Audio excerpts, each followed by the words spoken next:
It's been months since a P-testing ended. Some might say they're haunted by their testing experience, but no one knows what we endured. No one knows the dread that still lingers in our minds. Now, after all this time, I've finally managed to pull myself together enough to talk about it.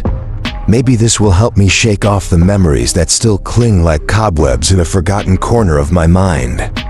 Good morning.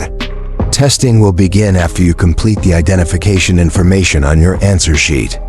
The proctor's voice droned on, hollow, mechanical, like a broken record. Her words echoed in the sterile room as if the walls themselves were dead and listening. The tired faces of students surrounded me, eyes glazed over like dolls, lifeless, empty. Some had been here every day this week. Their final year of high school reduced to a schedule crammed with P courses, each test bleeding into the next. The dead eyes of the overworked and hopeless. They'd seen it all: calculus, psychology, macroeconomics, and yet, nothing prepared us for this. The following devices are prohibited: cell phones, smartwatches, laptops. The woman at the front of the room wasn't our usual counselor. No, they sent something else, something colder, to monitor us this time. She stood rigid, a corporate puppet with a flawless bun and eyes that saw everything yet cared for nothing. She wasn't human, at least not in the way we were. We couldn't afford to care either, not anymore. You should have nothing on your desk except a number 2 pencil and a pen with black or dark blue ink. The words just kept coming. The same hollow spiel we'd heard 100 times before, like a chant whispered in the depths of some forgotten crypt. The room itself was detached, across the street from our school. The isolation only added to the eerie feeling, as if we were being herded away from the living, from life itself. Here, even the PA system couldn't reach us, and her voice bounced lifelessly off the paneling. In my head, I recited her next lines before she even spoke them. You may not leave the room until dismissed. You must not share materials. If you use unauthorized aids, your score will be canceled. She rattled off the warnings like an undertaker reading the terms of a funeral. And then, the tests. Thick booklets wrapped tightly in plastic, as if sealing away something forbidden, something we weren't supposed to touch. The proctor's cold hands passed them out, one by one, like offerings at a twisted sacrament. My booklet hit the desk with a soft thud. AP Psychology. I stared at it, the Times New Roman title staring back at me like an accusation. I had filled out my information, every sticker placed perfectly, before the proctor had even finished her monotonous speech. It was all mechanical now, as if we weren't even there, as if we were ghosts haunting our own test room. Then I noticed something strange. The paragraph before the required signature seemed longer, but I was too tired to care. No one else seemed to notice. Maybe it was just the exhaustion setting in, warping reality. The proctor's words slipped through my mind like a thin fog. By opening this packet, you agree to all AP policies. A chill ran down my spine. My signature. My signature sealed something. But what? Should I have read more? Was there something hidden in those words, lurking just beneath the surface? But it was too late. The crinkling of plastic around me signaled the others had already unwrapped their fates. And then, with a snap, I tore mine open too. I hastily tear the plastic off and brace myself for the exam. Read the statements on the front cover of Section 1. Sign your name, write today's date, and print your full legal name where indicated, the proctor instructed. Her eyes peered over the script, daring anyone to raise a hand or utter a word. No one did. No one had read the statements anyway. The only sound was the soft scratching of pencil on paper as signatures were scrawled across the sheets. Then, as the sound died, she continued. Turn to the back cover of your exam booklet and read it completely. Look up when you have finished. Are there any questions? No one looked up. No one read. We just stared down, waiting for what came next. You will now begin the exam. You have 1 hour. Open your booklets to page 1 and begin. Just like that, No overly detailed instructions about time limits or stopping points. No explanation of how many questions there would be or how to navigate the sections. It felt abrupt, unnervingly so, as if something had been forgotten or omitted. I glanced at the others as they flipped open their booklets. My table mate, seated to my right, stole a glance at me, but I narrowed my eyes, warning her silently. She should know better. We'd all heard the stories tests being snatched from clueless, crying students for breaking the rules. No second chances. Finally, I looked down at my own exam. Something was off. Very off. The page was strange. There was a single question at the top. Just one. No lines beneath it, as if it wasn't even meant to be answered. And in the bottom right corner, the small gray stop sign, normally reserved for the end of a section. But this was only the first page. My eyes shifted to the question itself. Welcome to the 2017 AP Psychology exam. Please follow all instructions carefully to ensure proper results. Your instructions for Section 1 are as follows. Punch your table mate as hard as you can. Once you have completed this task, you may move on to Section 2. Failure to comply within the allotted time will result in the cancellation of your APIA score. I froze, my mind reeled. I glanced around the room, expecting to see confusion, panic. But no, everyone was silent, unnervingly focused on their booklets. Their dead expressions had shifted into something else, something more alert, more predatory. A glance here, a narrowing of eyes there. We were all eyeing each other like trapped animals in a cage, waiting for the first move. Someone raised a hand. Crisp Pettis, one of the smartest in our class, his face calm but his hand trembling slightly. The proctor noticed him, slowly marking her place in the book she was reading before standing and crossing the room to him. Every eye in the room followed her like predators tracking prey. She bent down to listen as Crisp whispered something in her ear. After a moment, she straightened, nodded, and returned to her corner without a word. Crisp looked stunned, his hand halfway raised again as if he still had something to say. But then, defeated, he lowered it, casting a glance around the room before his eyes fell back to the booklet. His expression darkened as he furrowed his brow and stared at the page in front of him, clearly troubled. Suddenly, a sharp gasp broke the heavy silence from the top left corner of the room. Jenny Weber was clutching a page between her thumb and forefinger, holding it away from herself like it was something diseased. Her face had gone pale, and she was flipping through the pages of her booklet, reading ahead with wide, horrified eyes. In an instant, the proctor was beside her, closing Jenny's booklet with a single swift motion and placing a firm hand on her back. She whispered something in Jenny's ear, and Jenny, visibly shaken, stood up and was quietly escorted from the room. The rest of us sat in stunned silence. The air had grown heavy, suffocating. What had Jenny seen? What on earth was happening? I looked down at my booklet again, heart pounding, mind racing. But no answers would come. Just the eerie, unnatural quiet of the room and the question that hung in the air like a curse. Punch your table mate as hard as you can. I knew it was only a matter of time before someone threw the first punch. The tension in the room was unbearable, a palpable weight pressing down on us. Everyone was staring at their booklets, but you could feel it, the unspoken fear that any moment now it would begin. Then it did. A dull thump echoed through the deathly quiet space, followed by a sharp intake of breath. The sound came from Crisp's table. I snapped my head in their direction, heart racing. The girl sitting next to him was clutching her arm, rocking back and forth, eyes wide with shock. Then, without warning, she lashed out, striking Crisp square in the side of his head. The entire room collectively held its breath. Crisp swayed, blinked, and steadied himself, his face a mask of confusion and pain. But instead of retaliating, he met her gaze for just a second, a brief moment of shared understanding before they both turned their attention to Section 2 in eerie unison. That was it, the catalyst. Crisp's punch shattered whatever fragile reservation the rest of the room had. Suddenly, fists flew. Quiet chaos erupted.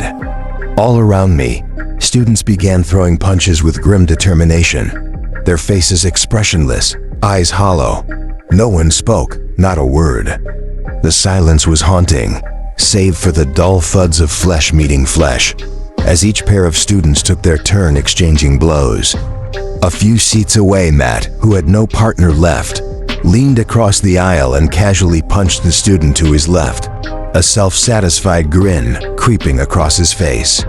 He looked pleased with himself, as though his cleverness would somehow make this all seem normal. I turned to Kelly Lang, my table mate. Her eyes locked onto mine, unblinking, cold. Slowly, deliberately, she formed a fist. Her movements were deliberate, as if she was forcing herself through the motions of some terrible ritual. Then, without hesitation, she jabbed me hard in the arm. The impact sent a sharp sting through my body, but before I could even register the pain, she was already flipping to section 2. I had no choice. Gritting my teeth, I punched her back, harder than I meant to. She winced, but didn't say a word. I felt a pang of guilt, but it was fleeting. She had hit me first, and in this hellish exam, I wasn't going to be the only one to fail. I expected section 2 to be some twisted psychological analysis of what had just happened. Groupthink, conformity, obedience, I thought. Something textbook, something explainable. But when I looked at the next question, my blood ran cold. Your instructions for section 2 are as follows. Draw blood from your table mate using whatever means available. Once you have done so, proceed to section 3. My heart stopped. Draw blood? Could they really be telling us to do this? I glanced around the room, but the growing horror on everyone's faces told me that the question was real. The weight of what came next was suffocating. Some students began to move, hands trembling as they picked up pens and pencils, their sharp points suddenly lethal. I swallowed hard, watching as a few raised their hands, searching for some kind of intervention, some assurance that this was all a mistake. The proctor, sitting in her corner, slowly raised her eyes from her book, cool and indifferent. Her gaze slid across the room, cold and calculating, and with a subtle arch of her eyebrow, she stood.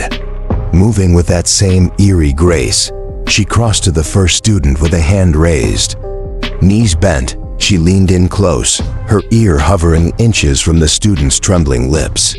She listened, nodded, and then, just as before, returned to her corner.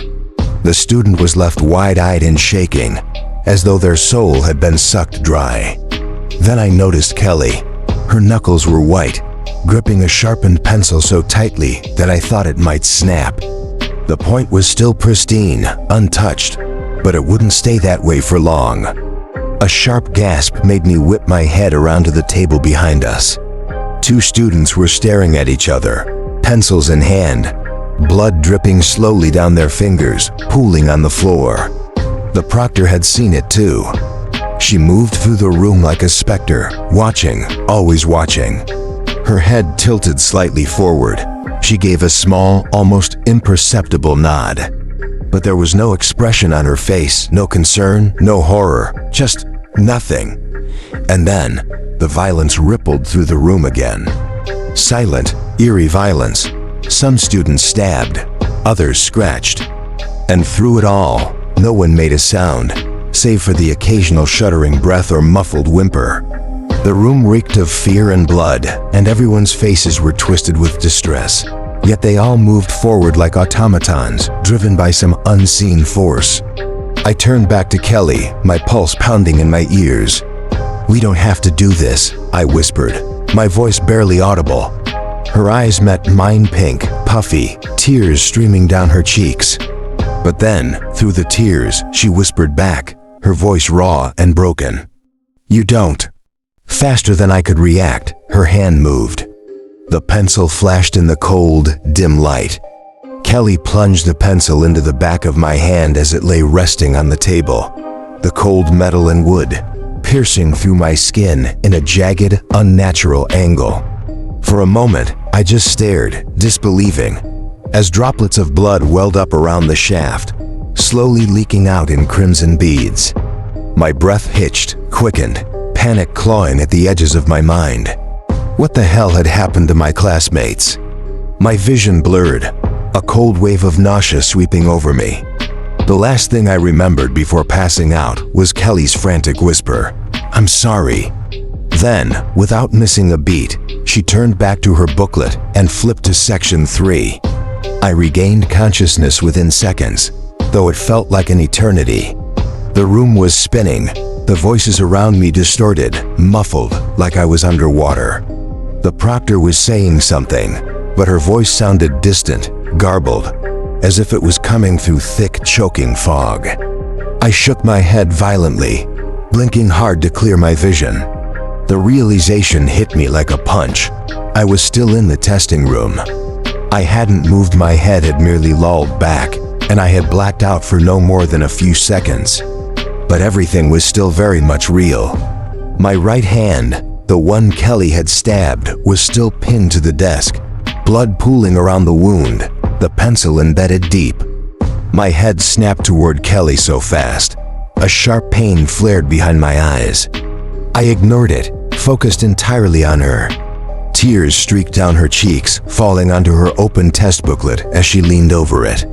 Her hands trembled, her breath shaky, but she didn't look at me. She was moving on, reading, absorbing whatever horrors section 3 held. The proctor's voice cut through the silence again, sharp and unnerving.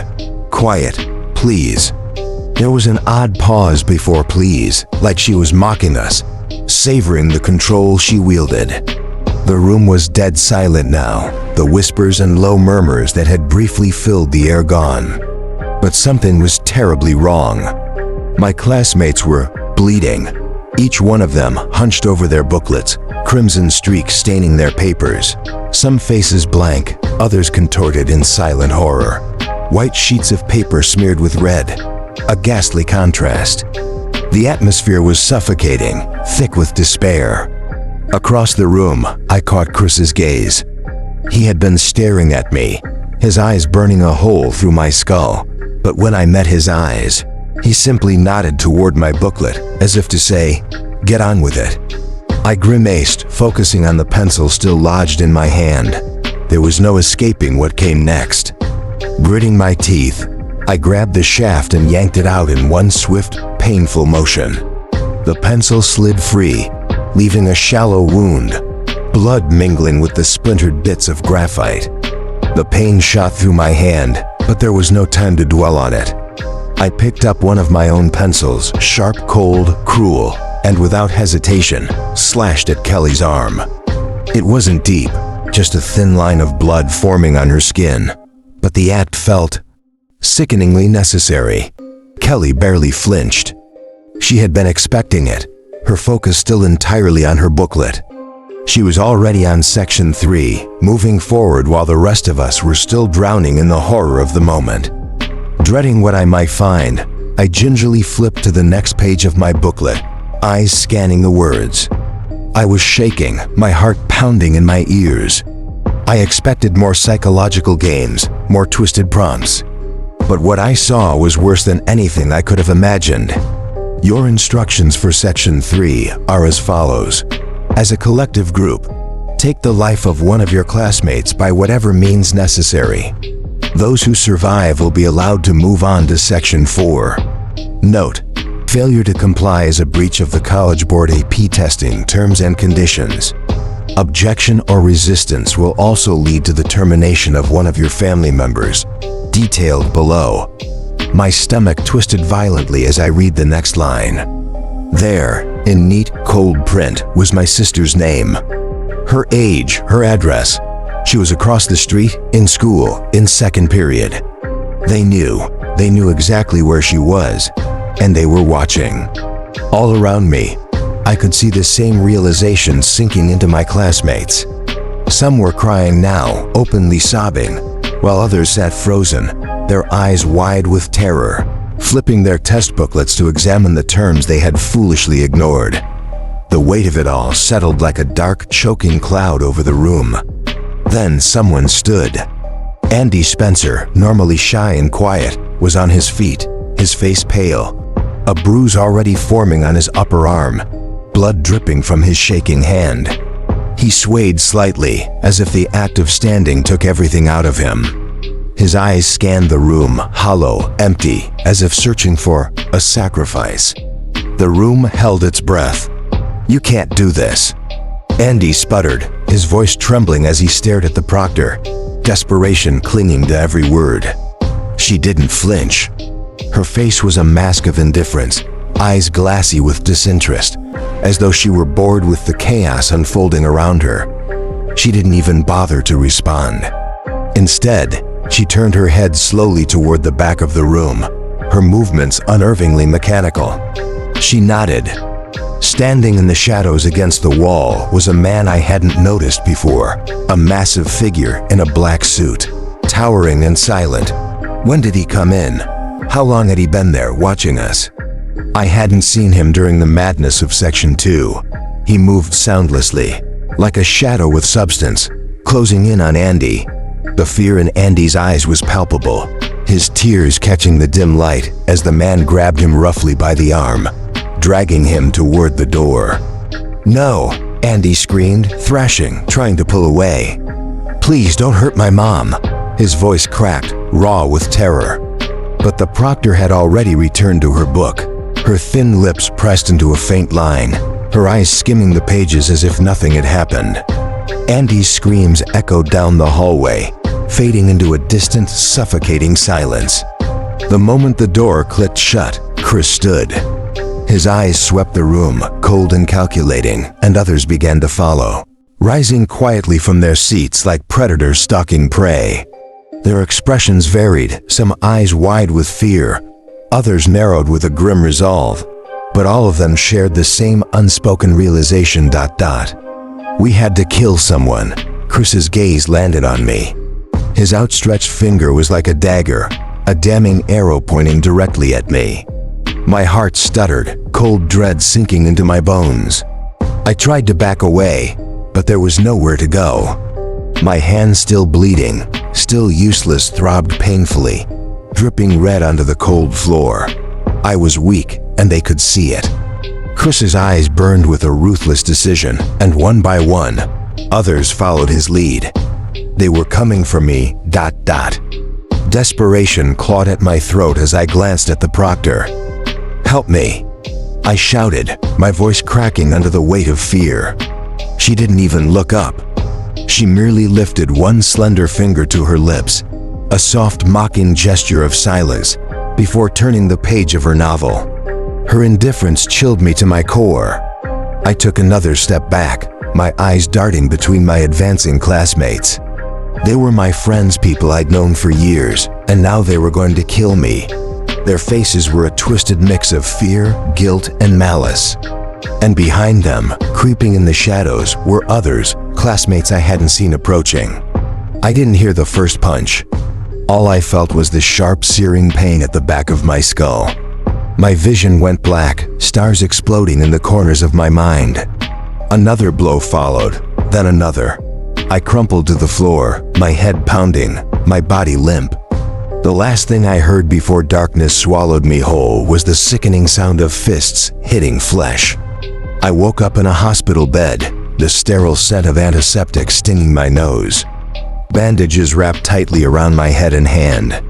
My mother sat beside me, her eyes red and swollen, her hand gripping mine like she was afraid I might slip away again.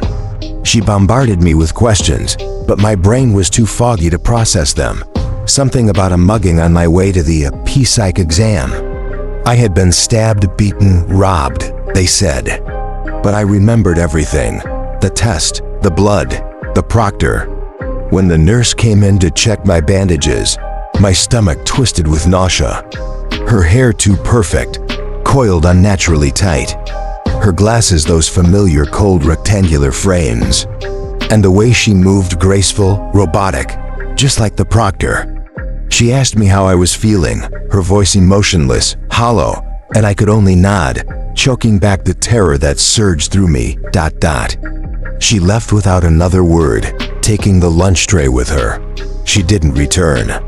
I wanted to believe it was all a nightmare, a feverish delusion brought on by the concussion and stress. But no one ever offered me a chance to retake the psych exam. My sister was fine, though she gave me strange looks when I hugged her, too relieved to let go. My classmates didn't return my calls or texts. I didn't go back to school for the last few weeks. The concussion, they said. But deep down, I knew better. Months have passed now. The scar on my hand has faded, though it's more round than it should be, as if the wound hadn't come from a knife at all. Last week, I got an email notification from the college board. I had gotten a 3 in calculus, a 2 in American history, and as for psych, a 4. Not too bad, all things considered. But sometimes, when I close my eyes at night, I can still hear the distant echo of Andy's screams. And when I check the scar on my hand, I swear I can still feel the pencil.